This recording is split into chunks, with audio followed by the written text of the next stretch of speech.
Masuki hari keempat sejak kejadian longsor di Cisarua, Bandung Barat, hari ini pencarian korban masih terus dilanjutkan. Lalu bagaimana perkembangan proses pencarian hingga siang hari ini? Kita akan bergabung dengan produser lapangan CNN Indonesia, Irin Wardani. Irin, bagaimana perkembangannya hingga per siang hari ini? Apakah sudah ada lagi yang ditemukan? Dan jika sudah, total ada berapa?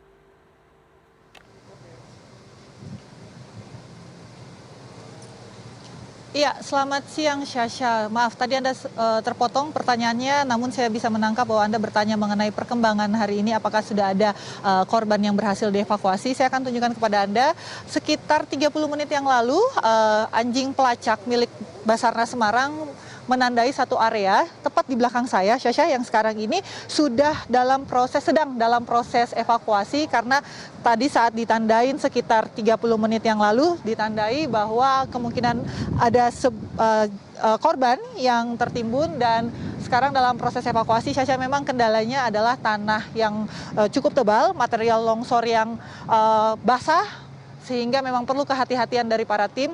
Ketebalannya mencapai 25 meter dan saat ini proses evakuasi terus berlangsung oleh tim gabungan.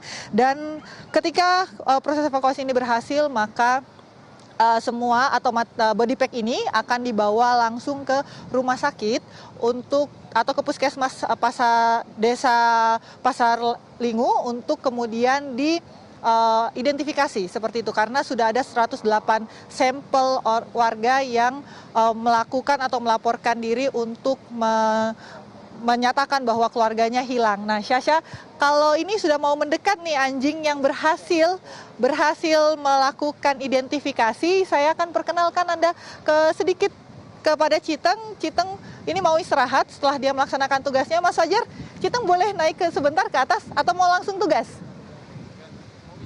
Oh, mau istirahat aja. Saya akan ke arah sana. Ini Citeng yang berhasil pada pukul 10.30 tadi, Syasha, berhasil menandai, dan di belakang saya itu sudah melakukan proses evakuasi. Sedikit tentang Citeng sebentar, Mas Fajar. Tadi Citeng menandai pada pukul 10.30 ya? Iya.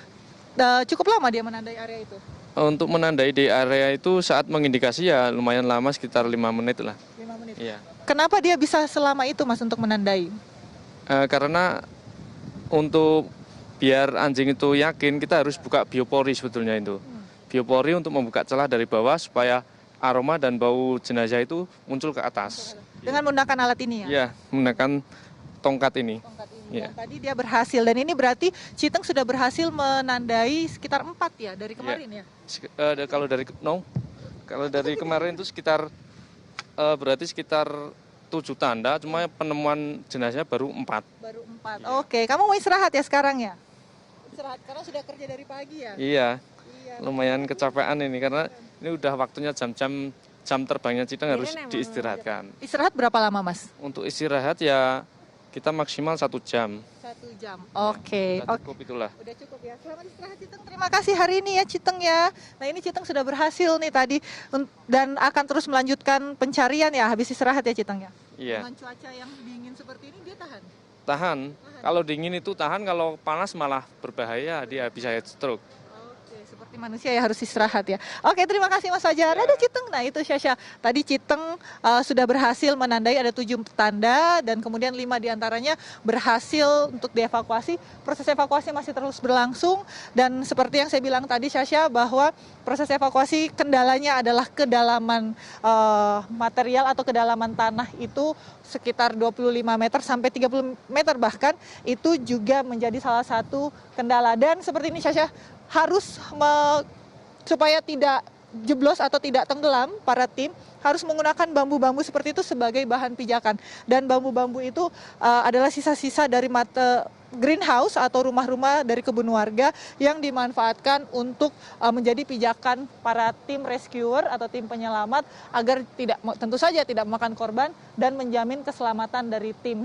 Sehingga memang proses evakuasi harus berjalan dengan lancar sehingga ya tidak makan korban lagi tentu saja. Syasha. Baik, Irin Wardani, kami akan menunggu bagaimana perkembangannya lagi nanti dari Anda. Terima kasih laporan langsungnya.